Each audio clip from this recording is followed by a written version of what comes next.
안녕하세요, DJ님. 저는 50세 소아과 원장 이소라라고 합니다. 오늘 이렇게 사연을 보내게 된 건 제 인생에서 가장 힘들었던 시간을 겪고 나서 많은 분들께 들려드리고 싶은 이야기가 있어서예요. 결혼 20년 차였던 작년 가을, 평범했던 제 일상에 균열이 생기기 시작했어요. 그날도 다른 날과 다를 바 없는 수요일 아침이었죠. 남편 준호의 양복을 다리미질하려고 주머니를 정리하는데 낯선 향수가 묻은 영수증이 나왔어요. 저는 소아과를 운영하면서 꼼꼼한 성격이 몸에 밴 사람이라 집안 가계부도 철저히 관리해 왔거든요. 그런데 이 지출은 제가 모르는 거였어요. 영수증을 자세히 보니 고급 레스토랑 디너 코스 2인분이었어요. 심장이 빠르게 뛰기 시작했죠. 날짜를 확인해 보니 준호가 중요한 거래처와 미팅이 있어서 늦는다고 문자를 보냈던 바로 그날이었어요. 손에 든 영수증이 마치 불씨처럼 뜨겁게 느껴졌어요. 나 지금 뭘 의심하는 거지?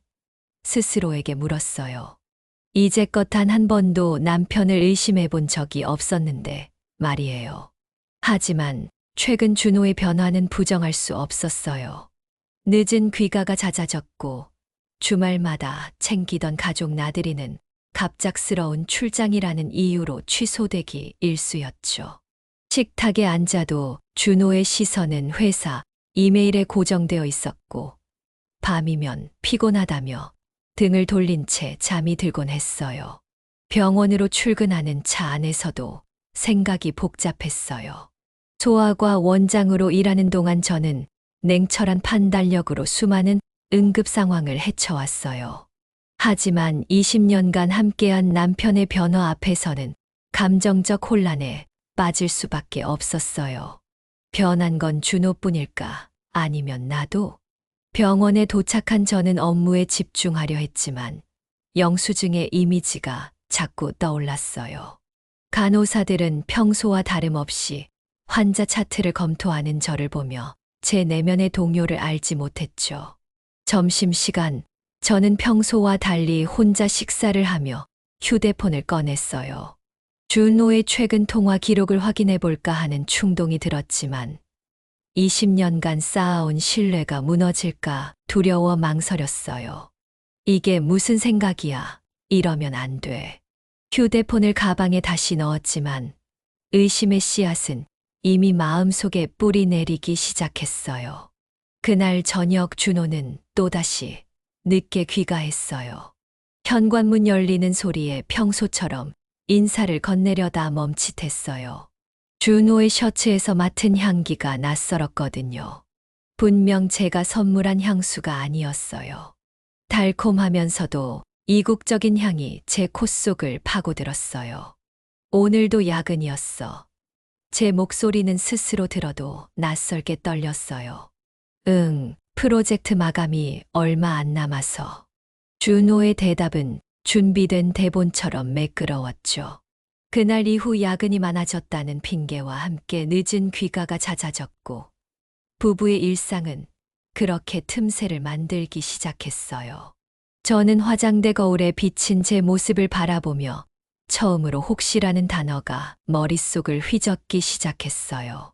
그 두 글자가 현실이 되는 순간 20년간의 결혼 생활은 어떻게 되는 걸까요?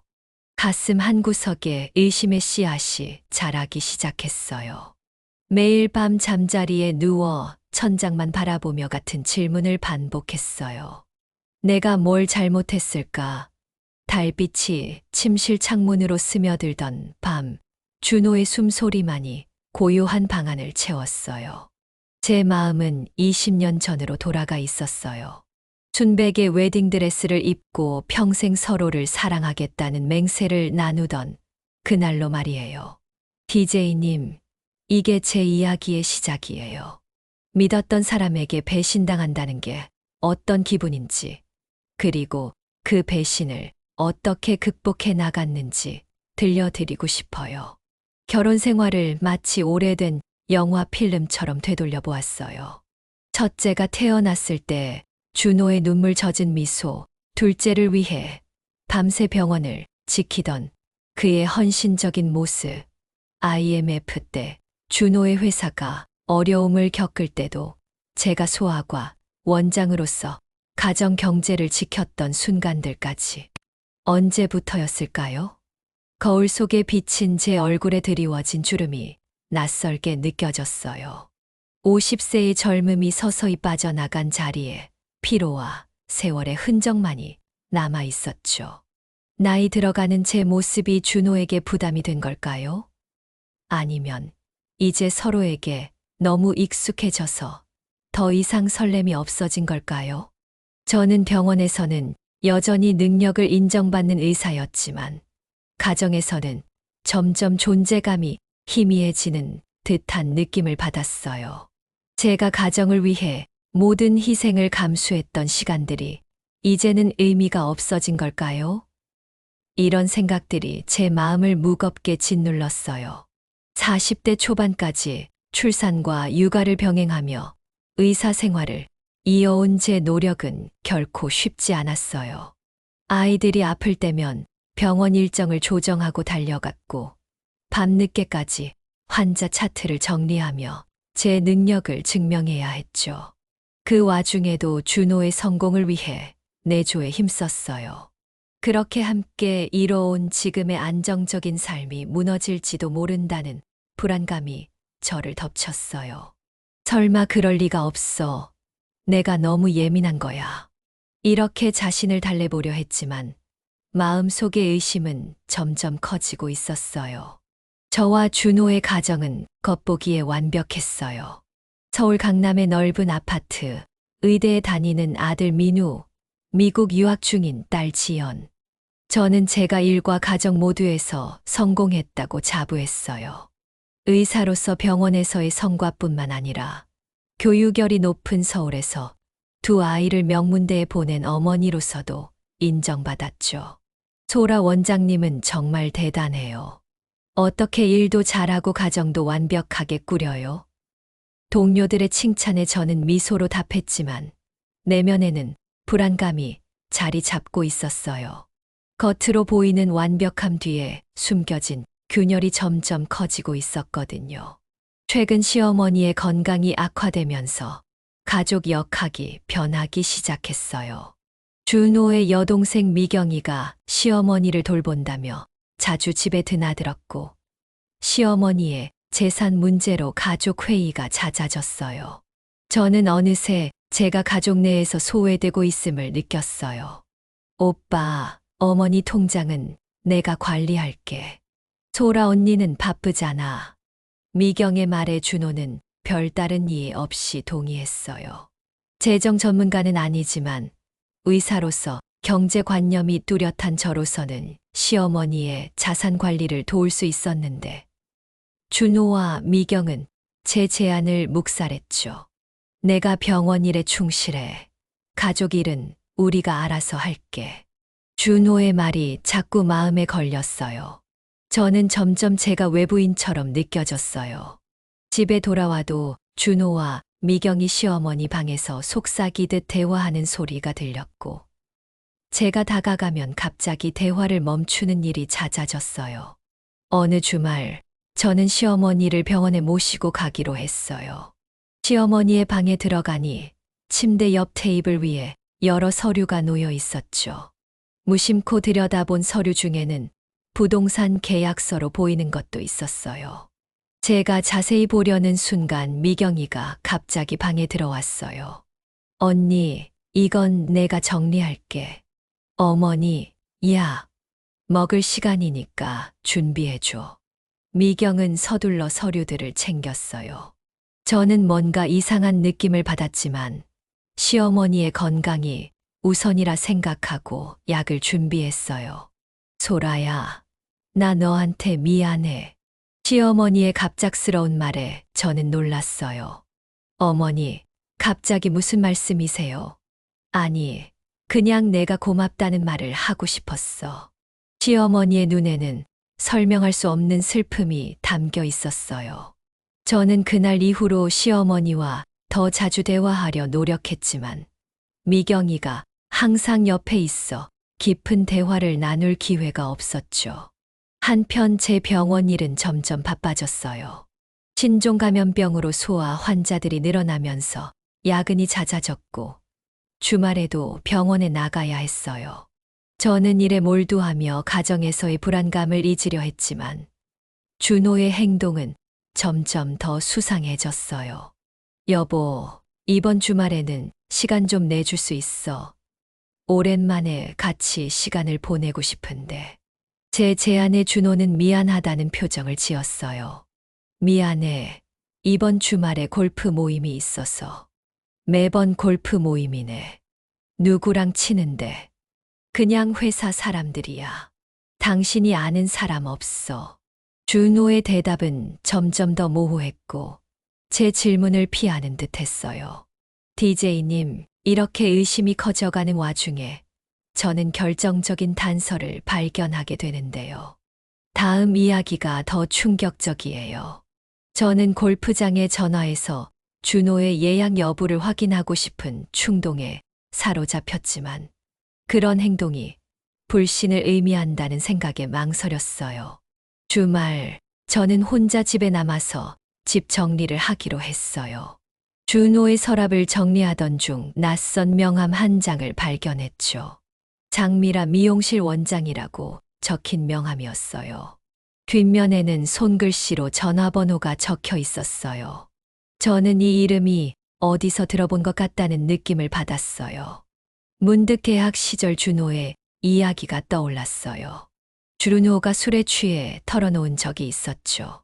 대학 때 절친했던 여자친구가 있었는데 그 친구가 미용실을 하고 있다고 했었거든요.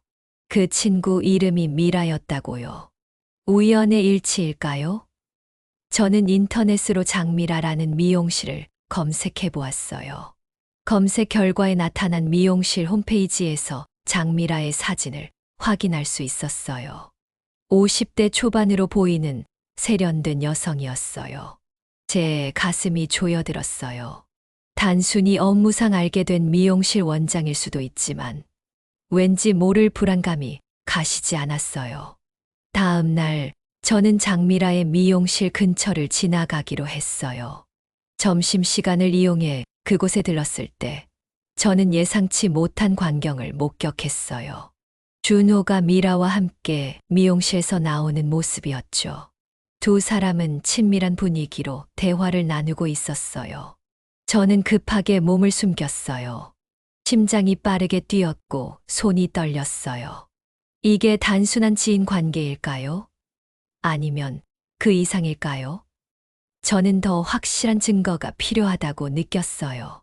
저는 제 감정을 추스르며 병원으로 돌아왔어요.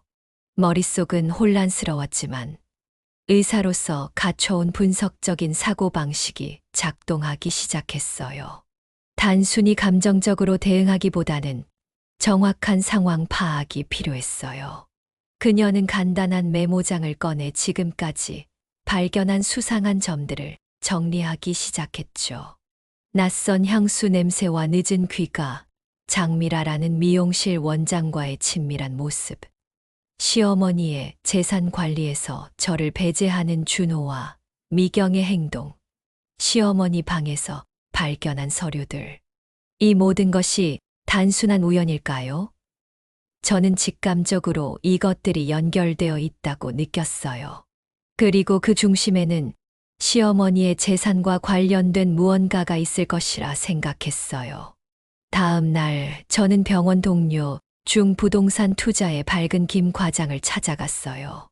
김 과장님, 혹시 강남 쪽에서 미용실 하시는 분들이 부동산 투자도 많이 하나요? 김 과장은 생각에 잠겼다가 고개를 끄덕였어요.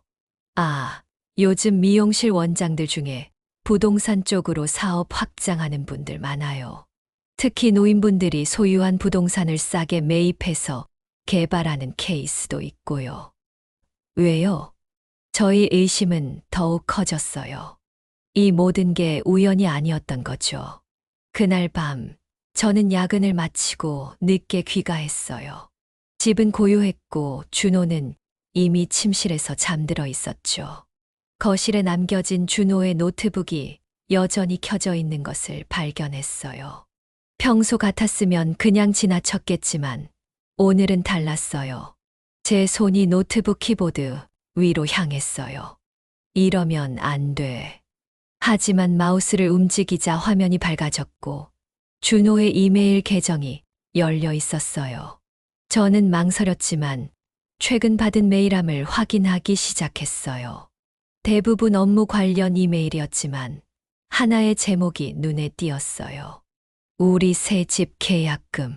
제 심장이 빠르게 뛰었어요. 이메일을 열자 충격적인 내용이 드러났죠. 받는 사람은 장미라였고 내용은 분명했어요. 미라야, 계약금 입금했어. 소라가 모르게 진행하자. 곧 모든 게 끝날 거야. 저는 이메일에 첨부된 파일을 확인했어요. 강남의 한 고급 아파트 계약서였어요. 그리고 더 충격적인 것은 입금 내역이었어요. 계약금으로 들어간 돈의 출처가 바로 시어머니의 계좌였던 것이에요. 이럴 수가. 준호가 시어머니 돈을 빼돌리고 있었다니. 저는 계속해서 이메일을 확인했어요. 준호와 미라 사이의 오간 메일을 찾아보니 두 사람이 2년 전부터 연락을 주고받았다는 것을 알 수 있었어요. 처음에는 단순한 재회로 시작했지만 점차 관계가 깊어진 흔적이 남아 있었어요. 너와 다시 만난 건 운명이야. 우리가 함께 계획한 대로 되고 있어. 준호가 보낸 이 문장에 저는 숨이 막혔어요. 그들이 무슨 계획을 세운 걸까요? 더 탐색하던 중 시어머니 자산관리 계획이라는 제목의 문서를 발견했어요. 문서를 열자 제 얼굴이 창백해졌어요. 준호와 미라는 시어머니의 치매 증상을 이용해 재산을 빼돌리는 계획을 세우고 있었어요.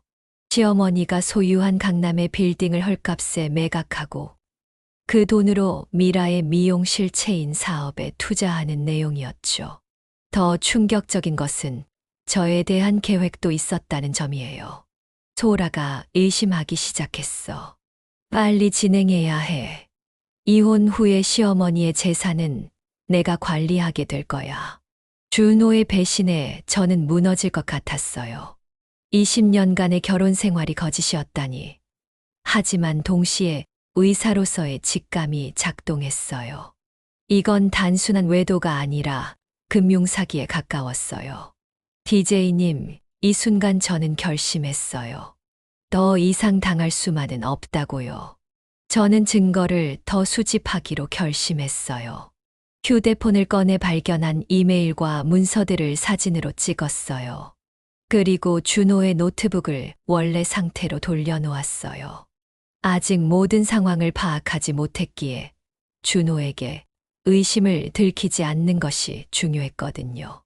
다음 날 저는 병원에 휴가를 신청했어요. 더 많은 정보를 얻기 위해 장미라의 미용실을 감시하기로 한 거죠. 주차장에 차를 세우고 선글라스와 모자로 변장한 채 기다렸어요. 오전 11시경 준호가 미용실에 들어가는 모습이 보였어요. 오늘은 회사에 있어야 한다고 했는데 저희 의심은 확신으로 바뀌었어요. 약 1시간 후 준호와 미라가 함께 나와 근처 카페로 향했어요. 저는 조심스럽게 그들을 따라갔어요. 창가 자리에 앉은 두 사람은 서류를 놓고 이야기하고 있었어요. 저는 카페의 구석자리에 앉아 그들을 관찰했어요. 준호와 미라의 대화를 엿들을 수는 없었지만 그들의 표정과 몸짓에서 단순한 업무 관계가 아니라는 것을 알 수 있었어요. 미라가 준호의 손을 잡았고 준호는 그녀의 뺨을 쓰다듬었어요. 저는 그 장면을 휴대폰으로 조용히 촬영했어요. 두 사람이 나가려는 순간 저는 재빨리 카페를 빠져나왔어요. 준호와 미라는 그대로 미라의 차에 타고 어딘가로 향했어요. 저는 택시를 잡아 그들을 따라갔어요. 차는 강남의 한 고급 아파트 단지 앞에 멈췄고 두 사람은 함께 들어갔어요. 저는 택시에서 내려 아파트 로비에 들어갔어요. 안내 데스크에 접근해 시간을 벌기 위해 전단지를 보는 척했어요. 그때 로비의 방문자 명단이 눈에 들어왔어요. 최근 방문자 명단에 박준호라는 이름이 여러 번 등장했죠. 저는 그 기록을 사진으로 찍었어요. 잠시 후 저는 아파트 단지 밖의 카페에 앉아 생각을 정리했어요. 모든 증거가 준호와 미라의 관계, 그리고 시어머니의 재산을 노리는 그들의 계획을 가리키고 있었어요. 하지만 아직 한 가지 의문이 남아 있었어요. 왜 시어머니는 아무 말도 하지 않는 걸까요? 정말 치매가 심해진 걸까요? 아니면 다른 이유가 있을까요? 저는 다음 단계로 무엇을 해야 할지 고민했어요. 이대로 준호와 대면할 것인지, 아니면 더 많은 증거를 모을 것인지. 제 마음은 분노와 배신감으로 가득 찼지만 의사로서의 냉철함은 여전했어요. 이것은 단순한 가정 문제가 아니라 금융 범죄였거든요. 결심을 선 저는 휴대폰을 꺼내 전화를 걸었어요. 여보세요. 김 변호사님. 저 이소라입니다. 급한 상담이 필요해요. 김태현 변호사는 제 대학 후배로 이혼 전문 법률 사무소를 운영하고 있었어요. 사무실에서 제 이야기를 들은 태현은 심각한 표정을 지었어요. 누나, 이건 단순한 외도가 아니라 금융범죄에 가까워요. 시어머님의 재산을 불법적으로 빼돌리는 행위는 형사 처벌 대상이 될 수 있어요. 저는 깊은 한숨을 내쉬었어요. 나도 알아. 하지만 확실한 증거가 필요해. 아직은 단편적인 정보들 뿐이야. 태현은 고개를 끄덕였어요. 그렇다면 증거 수집에 집중해야 해요. 특히 시어머님의 계좌 내역과 부동산 거래, 기록이 중요할 거예요. 그리고 준호 형님의 외도 증거도요. 저는 발견한 이메일과 사진들을 보여주었고, 태현은 그것들을 검토했어요. 이것만으로는 부족해요. 좀 더 직접적인 증거가 필요합니다. 태현의 조언에 따라 저는 더 철저한 조사를 시작했어요. 우선 시어머니의 건강 상태를 확인하기 위해 병원을 방문했어요. 담당 의사를 만나 시어머니의 상태에 대해 물었어요. 장 여사님의 치매는 경미한 수준이에요. 일상생활에 큰 지장은 없습니다. 오히려 최근 검사 결과는 이전보다 호전된 상태를 보여줬어요. 저는 놀랐어요. 준호와 미경은 시어머니의 치매가 심각하다고 주장했는데 의사의 말은 달랐어요. 그럼 법적인 판단 능력은 어떤가요? 충분히 있습니다. 재산 관리나 중요한 결정을 내리는데 문제가 없어요. 이 정보는 저에게 중요한 단서를 제공했어요. 준호와 미경이 시어머니의 상태를 고의로 과장하고 있다는 증거였죠. 다음으로 저는 의사로서의 경험을 활용했어요. 예전에 시어머니가 저에게 맡겼던 보험 서류가 있었는데 그 서류에는 시어머니의 주민등록번호가 적혀 있었어요. 저는 이를 이용해 시어머니 명의 부동산 거래 내역을 조회할 수 있었어요. 조회 결과 시어머니 명의 강남 빌딩이 최근 매각 진행 중이라는 사실이 확인되었어요. 매각 금액은 시세보다 현저히 낮았고 매입자는 장미라 미용실 법인으로 되어 있었어요. 저는 이 정보를 태연에게 전달했어요. 이건 명백한 불법이에요. 시어머님이 인지하지 못한 상태에서 이루어진 거래라면 사기죄가 적용될 수 있어요. 하지만 가장 충격적인 발견은 따로 있었어요. 미라의 미용실을 더 자세히 조사하던 중 저는 놀라운 사실을 알게 되었어요. 미라에게 18세 된 아들이 있다는 것이었어요. 그리고 그 아이가 준호를 많이 닮았다는 소문이 있었어요. DJ님, 이 순간 모든 퍼즐이 맞춰지기 시작했어요. 20년 전부터 이어진 준호의 이중생활, 그리고 제가 전혀 모르고 있던 또 다른 가족의 존재까지. 저는 결정적인 증거를 찾기 위해 한 걸음 더 나아갔어요. 남편이 출장이라며 집을 비운 날, 저는 미라의 미용실에 고객인 척 방문했어요. 안녕하세요. 헤어스타일 좀 바꿔보려고요. 미라는 저를 알아보지 못했어요. 전문적인 태도로 저를 응대하며 헤어스타일을 제안해 주었어요. 시술을 받는 동안 자연스럽게 대화를 나눴는데 미용실 한쪽에 걸린 가족 사진에 눈길이 갔어요. 그곳에는 미라와 한 남자 아이가 함께 찍은 사진이 있었죠. 아, 저 아이는 누구인가요? 정말 잘생겼네요. 제 아들이에요. 18살이죠. 미라의 목소리에는 자랑스러움이 가득했어요. 저는 심장이 빠르게 뛰는 것을 느꼈어요. 18살이라면 준호와 제가 결혼한 후 태어난 아이였어요. 혹시 준호의 아이일까요? 저는 아이의 얼굴을 자세히 살폈어요. 어딘가 준호를 닮은 듯한 느낌이 들었어요. 아드님이 정말 잘생겼네요. 아버님을 닮으셨나 봐요? 미라의 표정이 순간 굳었다가 빠르게 회복되었어요. 네, 그런 것 같아요. 시술을 마친 후 저는 미용실을 나왔어요. 이제 거의 확신이 들었어요. 준호는 결혼 생활 중에도 미라와 관계를 유지했고 그 사이에 아이까지 있을 가능성이 높았어요. 20년간의 결혼이 거짓 위에 세워진 것이라는 생각에 제 마음은 산산조각 났지만 저는 이성을 유지했어요. 가장 중요한 건 시어머니와의 대화였어요. 저는 미경에게 전화했어요. 미경아, 오늘 시어머니 병원 검진 있는 날이지?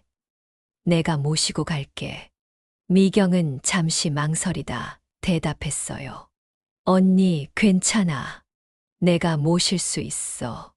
아니야, 요즘 너무 바빠서 어머니와 시간을 못 보냈거든. 내가 가고 싶어.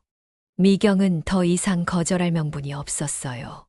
저는 준호가 출장이라는 핑계로 집을 비운 시간을 이용해 시어머니를 요양병원에서 데려왔어요. 둘이 단둘이 있는 시간을 만들기 위해 집으로 모시고 온 것이죠. 어머니, 오늘은 검진 전에 집에 들러서 옷 좀 갈아입으시죠. 시어머니는 조용히 고개를 끄덕였어요. 집에 도착한 후 저는 시어머니의 방으로 안내했어요. 문을 닫고 둘만 있게 되자 저는 조심스럽게 말을 꺼냈어요. 어머니, 제가 드릴 말씀이 있어요. 시어머니는 저를 바라보았어요. 그녀의 눈빛은 제가 생각했던 것보다 훨씬 또렷했어요. 어머니, 준호와 미경이 어머니의 재산을 빼돌리고 있다는 걸 알고 계신가요? 시어머니는 잠시 침묵했어요. 그리고 놀라운 말을 했죠. 알고 있지. 내 재산을 빼돌리는 건 준호와 미라야. 내가 치매인 줄 알고 속이고 있어. 저는 깜짝 놀랐어요. 시어머니가 모든 상황을 알고 있었던 것이에요. 어머니, 그런데 왜 아무 말씀도 안 하셨어요? 시어머니의 눈에 눈물이 고였어요. 내 아들이 그런 짓을 하고 있다는 게 너무 부끄러워서. 그리고 모든 증거를 모을 때까지 기다리고 있었어. 사실 나는 치매가 아니야. 의사도 그렇게 말했지. 준호와 미경이 나를 치매 환자로 취급하니까 그냥 연기한 거야. 저는 시어머니의 손을 꼭 잡았어요.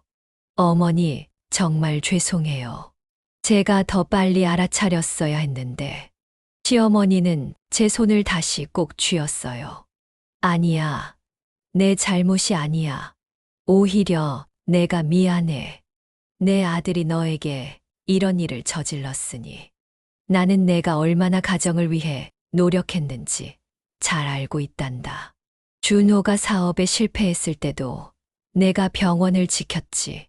그런 내게 이런 배신을. 저와 시어머니는 서로를 바라보며 눈물을 흘렸어요. 두 여성은 그 순간 깊은 유대감을 느꼈어요. 저희는 모두 준호에게 배신당한 피해자였거든요. 어머니, 이제 어떻게 하실 생각이세요? 시어머니는 결연한 표정을 지었어요. 내 며느리인 너를 지키기 위해, 그리고 내 재산을 지키기 위해 내 도움이 필요해. 준호와 미라, 그리고 미경까지. 그들이 계획한 일을 막아야 해. 저는 고개를 끄덕였어요. 그녀는 시어머니에게 지금까지 수집한 증거들을 보여주었어요. 이메일, 사진, 부동산 거래 내역. 시어머니는 모든 것을 차분히 살펴보았어요. 미라가 데리고 있는 아이, 준호의 아이 같아. 시어머니의 말에 제 가슴이 아팠어요. 저도 그 가능성을 의심했지만 시어머니의 입에서 그 말을 들으니 현실이 더욱 잔인하게 다가왔어요. 어머니, 그 아이는 어떻게 아셨어요? 몇 년 전에 우연히 미라가 그 아이를 데리고 다니는 걸 봤어. 준호를 닮았더구나.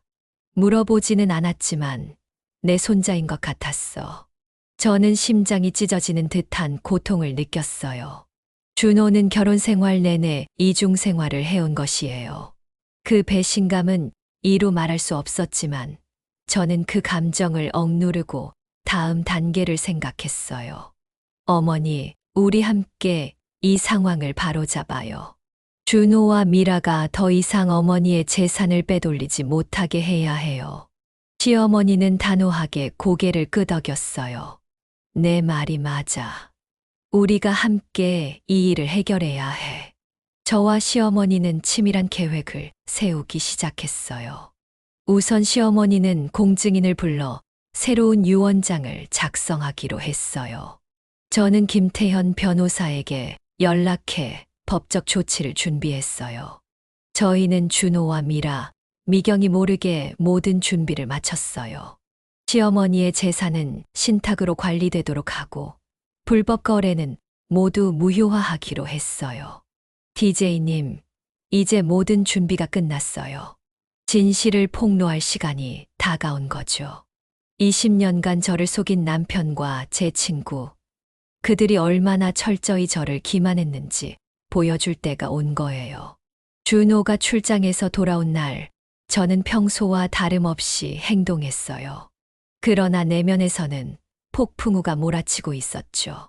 식탁에서 마주한 준호의 얼굴을 보며 그가 20년간 저를 속여왔다는 사실이 믿기지 않았어요. 출장은 어땠어? 제 목소리는 놀라울 정도로 평온했어요. 그냥 그랬어. 피곤하네. 준호는 대수롭지 않게 대답했어요. 저는 그의 거짓말이 얼마나 자연스러운지 새삼 놀랐어요. 아마 수년간 이렇게 거짓말을 해왔을 거예요. 그래, 부산에서 무슨 일 있었어? 준호의 표정이 살짝 굳었다가 풀렸어요. 별거 없었어. 그냥 일상적인 미팅이었지. 저는 준호의 거짓말을 들으며 마음속으로 결심을 다졌어요. 이제 더 이상 속지 않을 것이라고요. 그리고 준호와 미라가 저지른 일에 대한 책임을 물을 거라고요. 다음 날 저는 시어머니와 함께 변호사 사무실을 방문했어요. 저희는 모든 증거를 정리하고 법적 대응 계획을 세웠어요. 시어머니의 재산을 지키고 준호와 미라의 불법 행위를 밝혀내기 위한 준비를 마쳤어요. 그리고 마침내 복수의 날이 다가왔어요. 저는 가족회의를 소집했어요. 준호, 미경, 그리고 놀랍게도 미라까지 참석하게 될 이 자리에서 모든 진실이 드러날 것이었어요. 일요일 아침, 저는 가족회의를 위해 거실을 정리했어요. 테이블 위에는 제가 준비한 서류들이 가지런히 놓여 있었죠. 저는 마지막으로 모든 것을 확인했어요. 증거 서류, 녹음기, 그리고 법적 대리인과의 연락. 시어머니가 휠체어를 타고 거실로 들어왔어요. 저와 눈이 마주치자 시어머니는 살짝 고개를 끄덕였어요. 두 사람은 이미 모든 계획을 세워두었거든요. 준비됐어요, 어머니? 시어머니는 단호하게 대답했어요. 그래, 이제 진실을 마주할 시간이야. 곧 초인종이 울렸어요. 미경이 먼저 도착했어요. 시어머니를 보자 평소처럼 과장된 걱정을 표현했어요. 어머니, 오늘 컨디션은 어떠세요? 약은 제때 드셨어요? 시어머니는 약간 멍한 듯한 표정을 지었어요. 치매 환자 역할을 완벽하게 해내고 있었어요. 그래, 괜찮아. 미경은 저에게 의아한 표정을 지었어요.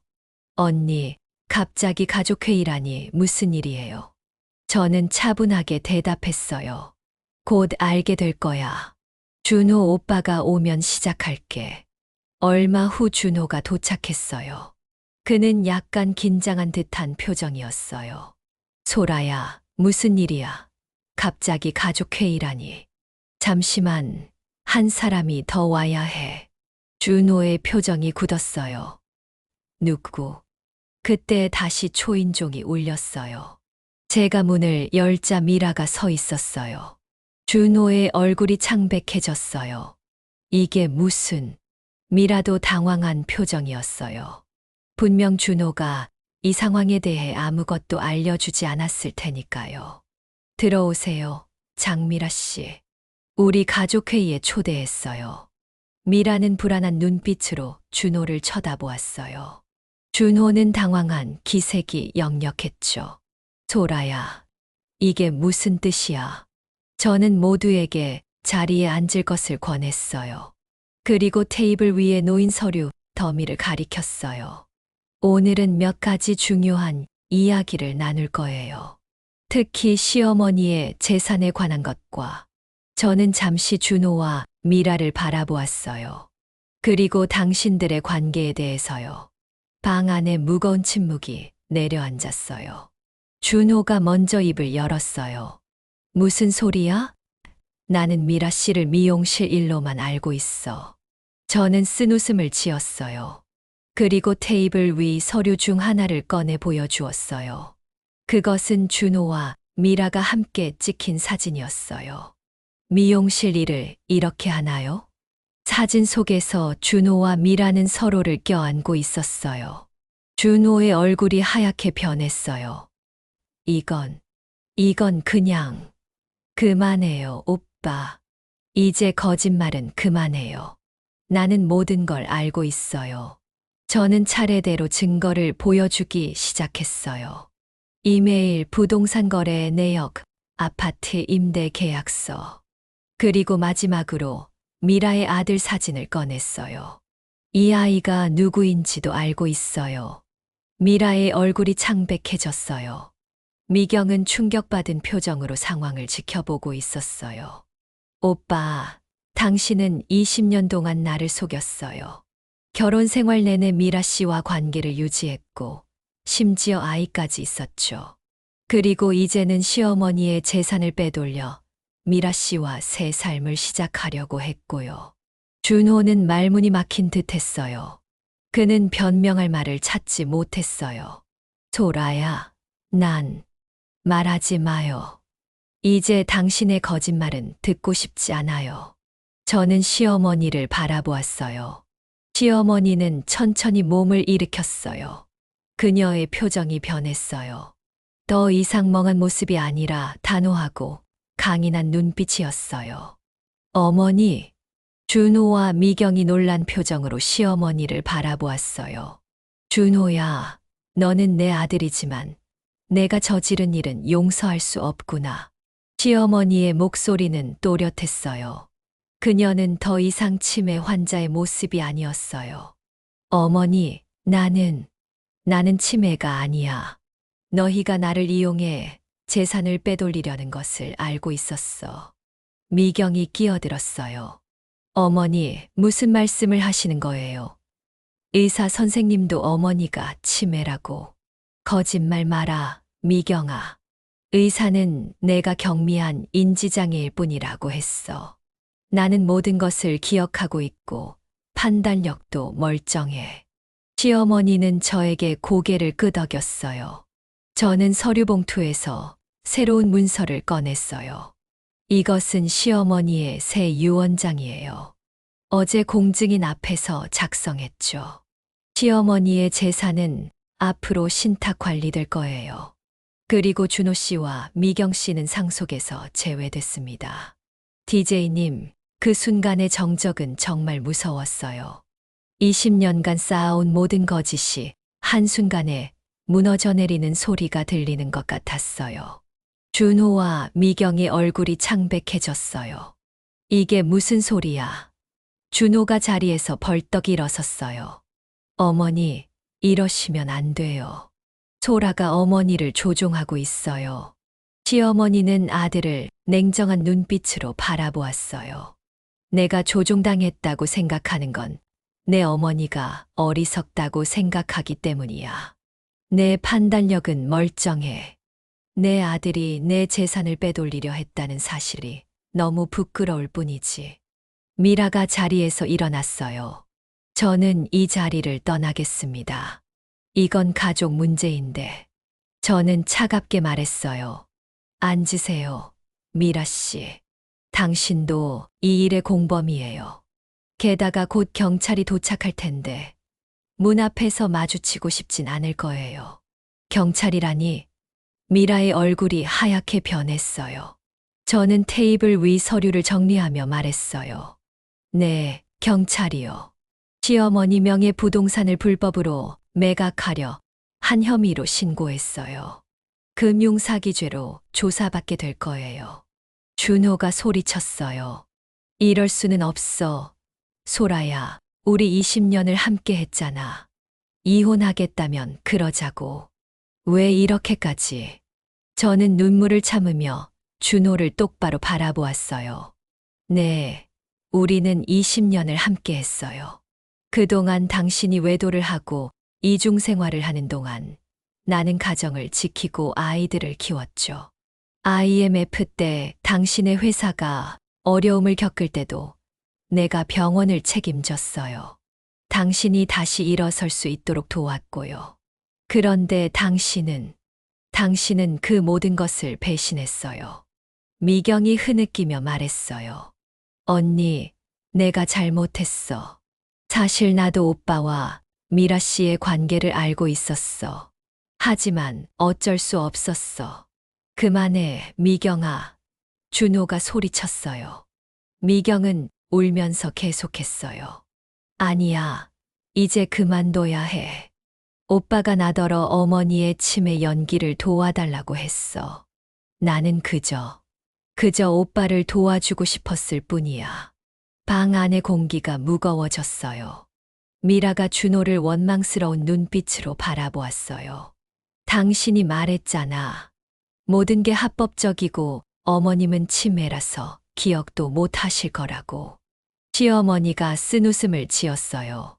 내가 치매라서 편하게 속일 수 있을 거라 생각했니? 오히려 내 생각을 숨기는 법을 배운 거란다. 너희가 내 뒤에서 무슨 짓을 하는지 지켜보면서. 그때 초인종이 울렸어요. 제가 문을 열자 김태현 변호사와 2명의 형사가 들어왔어요. 박준호 씨와 장미라 씨 되시죠? 형사가 물었어요. 금융사기 혐의로 조사를 받으셔야 합니다. 지금 저희와 함께 가주시겠습니까? 준호의 얼굴이 일그러졌어요. 소라야, 제발. 우리 다시 시작할 수 있어. 내가 잘못했어. 저는 고개를 저었어요. 이미 늦었어요. 당신은 나뿐만 아니라 당신 어머니까지 배신했어요. 이제 그 대가를 치러야 해요. 형사들이 준호와 미라를 연행해 나갔어요. 미경은 소파에 주저앉아 울고 있었고 시어머니는 제 손을 꼭 잡았어요. 소라야, 내가 없었다면 나는 모든 걸 잃었을 거야. 고마워. 저는 시어머니를 꼭 안아드렸어요. 저희는 서로에게 힘이 되어 주었어요. 두 여성은 배신의 아픔을 함께 이겨내고 앞으로 나아갈 준비가 되어 있었어요. 하지만 DJ님, 법정 싸움은 예상보다 치열했어요. 준호와 미라는 모든 혐의를 부인하며 오히려 제가 시어머니를 조종해 재산을 가로채려 한다고 역공을 펼쳤어요.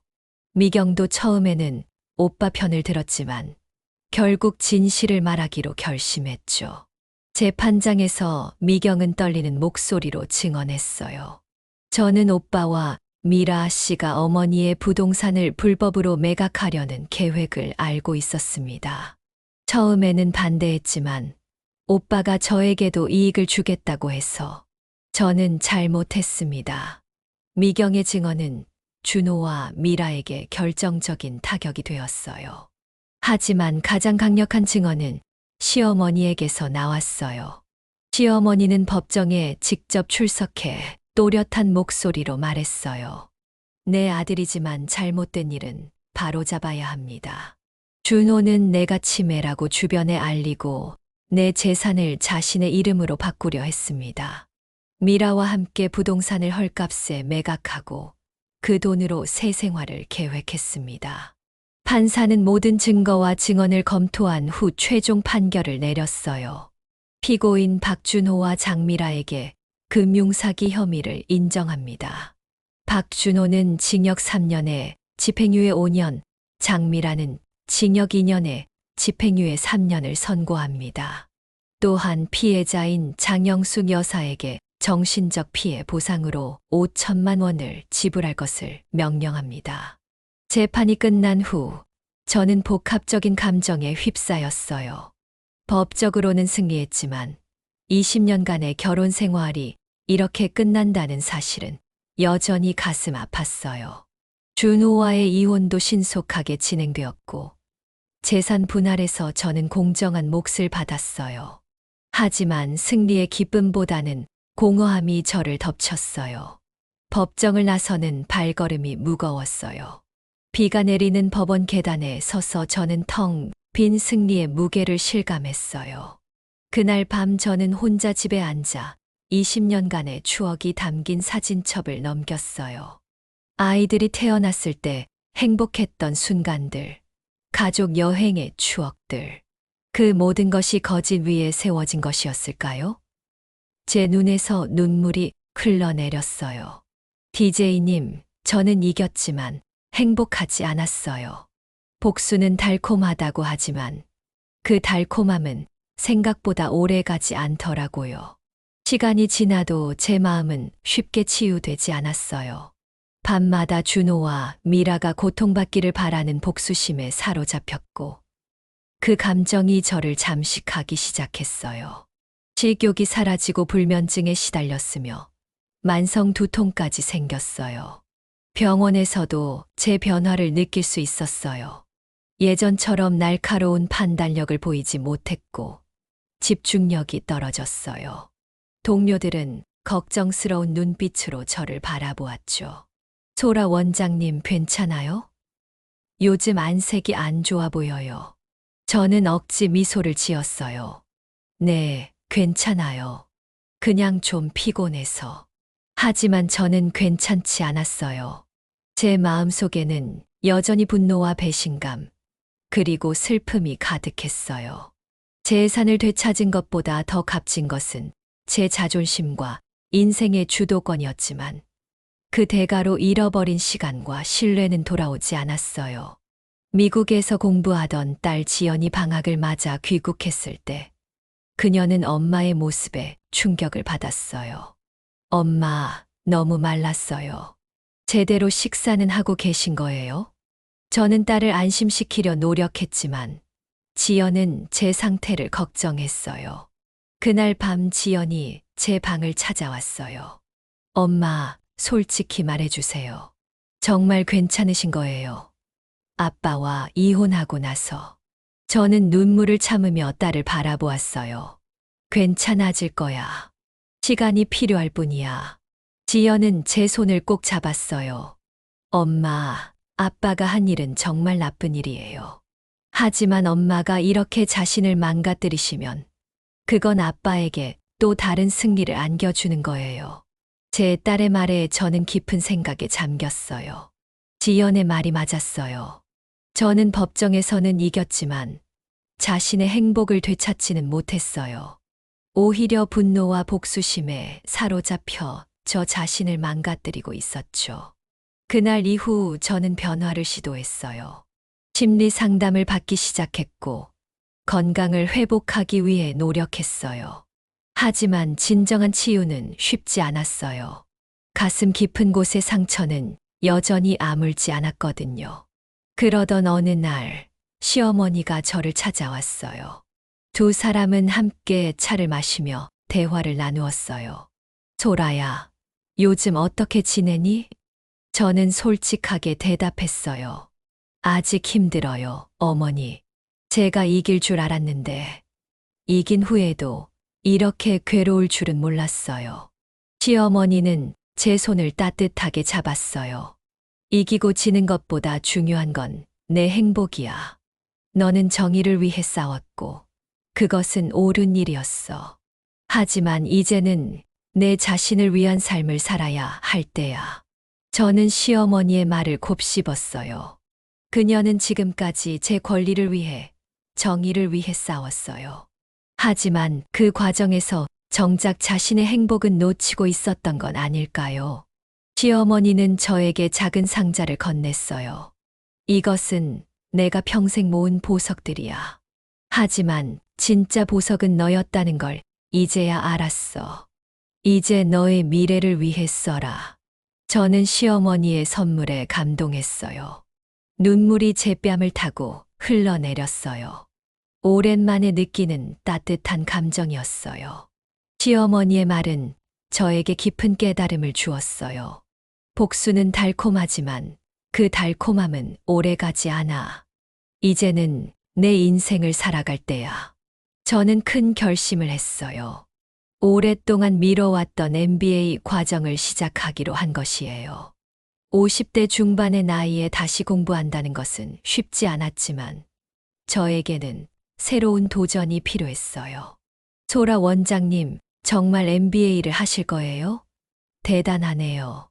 동료들은 제 결정에 놀라워했지만 저는 확신에 찬 표정으로 대답했어요. 네, 이제 제 인생의 새 장을 열고 싶어요. 저는 주말마다 수업을 들으며 새로운 지식에 목말라 했어요. 오랜 의학 경험과 새롭게 배우는 경영 지식이 시너지를 이루기 시작했죠. 제 눈빛에는 다시 열정이 깃들었어요. 졸업 후 저는 젊은 시절의 꿈이었던 자신만의 컨설팅 회사를 설립했어요. 세봄 헬스케어라는 이름의 이 회사는 특히 중년 여성들을 위한 건강 컨설팅에 초점을 맞췄어요. 여성들은 종종 자신의 건강을 뒷전으로 미루면서 가족을 돌봐요. 저는 그들이 자신을 위한 시간을 갖고 건강하게 살 수 있도록 돕고 싶습니다.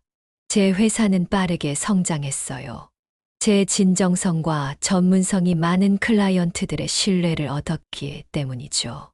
특히 이혼이나 사별 후 새로운 삶을 시작하려는 여성들에게 큰 도움이 되었어요. 시어머니는 제 가장 큰 지지자가 되었어요. 건강이 허락하는 한 회사 행사에 참석하고 저에게 조언을 아끼지 않았어요.